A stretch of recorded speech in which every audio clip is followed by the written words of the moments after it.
Really awesome spot. I've loved spending a couple days here at open house. Here we are on Pu'u'alea Place here in Laupāhoehoe. We're about 35 minutes away from Hilo, about 45 minutes to Waimea. Right in the middle of everything, right in the middle of nowhere. That's what I like to say. I live here and this is a really beautiful spot. It's very rural. This particular property is located right on the cliff and overlooks Laupāhoehoe Point. Excited to show it to you. So this property sits on 15,000 square feet, so a little more than a third of an acre. And like I said, it's right on the cliff. Views are crazy.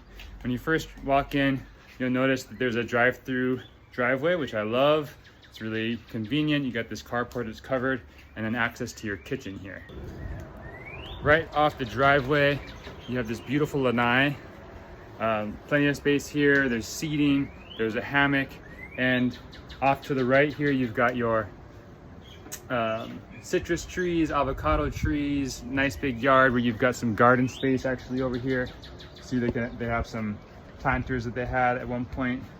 And of course, hammock here to relax and enjoy the view looking off into Laupāhoehoe Point. As you round the corner, here's more space here, another deck, more seating. Look at this, this is perfect to just lie down, read a book, take a nap. And like, if you listen, I don't know if you can hear it, there's waves off in the distance, really sweet.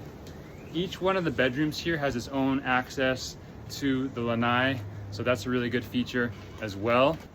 If we wrap around the porch here, there is this side entrance, and there's just an abundance of little areas where you can hang out, relax, enjoy the garden. There's bromeliads, anthuriums, and there's some native hapu'u fern down here growing along the hillside.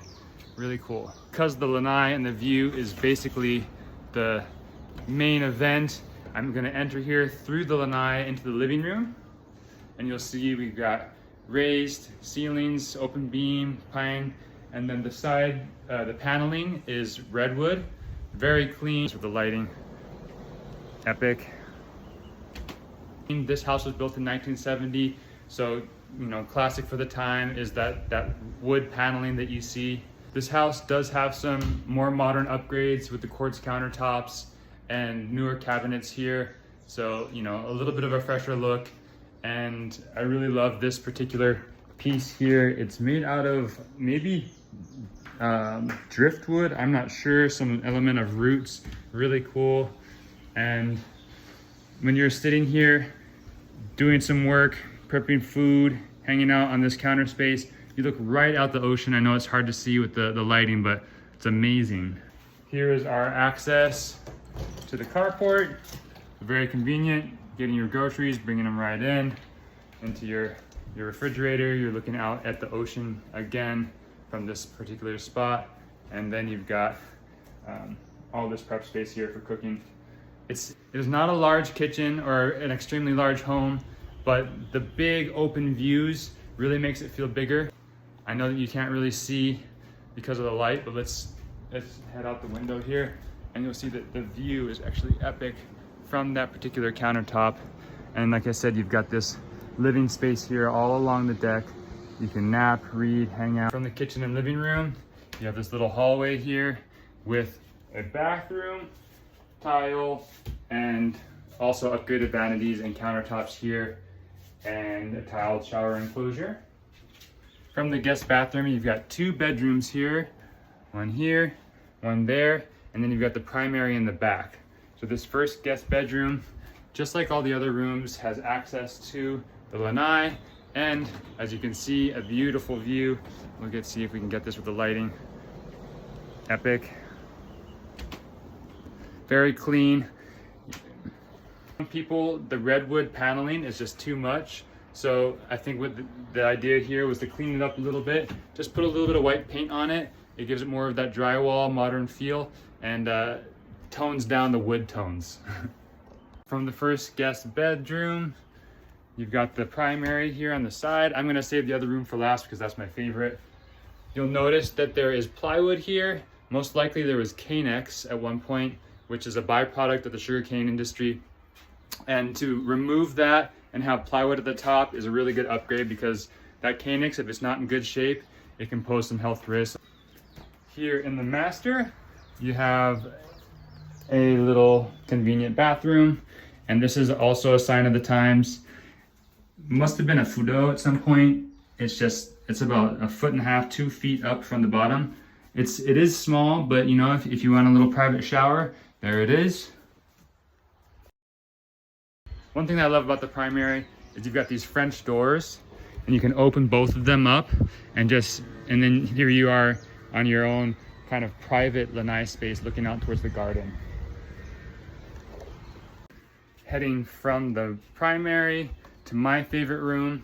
And the reason why I love this room is because not only do you have the slider looking out towards the ocean, but you have these French doors that open up to the garden.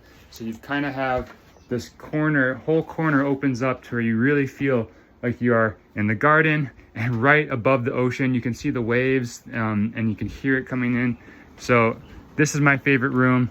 Once again, they put white on the walls to kind of tone down the redwood. You know, the wood features everywhere can be a little bit too much for some people. Looks really clean.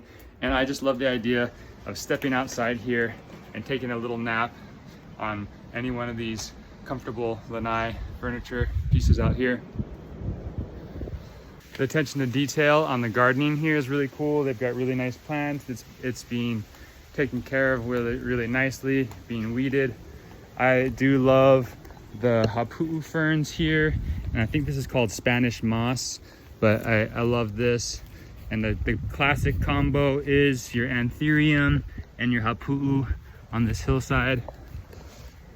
Because we are on a steep cliff and you always want to minimize your erosion potential, these guys are smart. They have vetiver planted here, so there's a row on either side of me.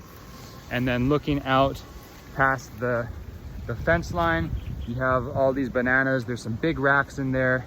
Now the challenge is getting down there to access it. It's pretty steep, but if there's a will, there's a way.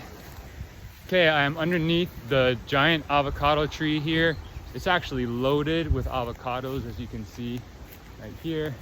You got some right within picking distance. And then you can see there's also some other little keikis. They used to be little that have sprouted up. So there's about 3 or 4 avocado trees here. And here we have a guava and haliconia. Here's our garden space, plenty of sun here, so you have potential to grow whatever you want. And they're really utilizing this 1/3 of an acre to the utmost. Can you imagine taking a little break from weeding in the garden underneath the citrus and looking out at the ocean there? My intention today was to do a virtual open house live on Instagram, but I'm not quite to 1,000 followers, which is what I need to do a live apparently. So this is your chance to follow me, and maybe next time you'll be able to sit on your couch and watch the whole thing as it's happening and ask me questions.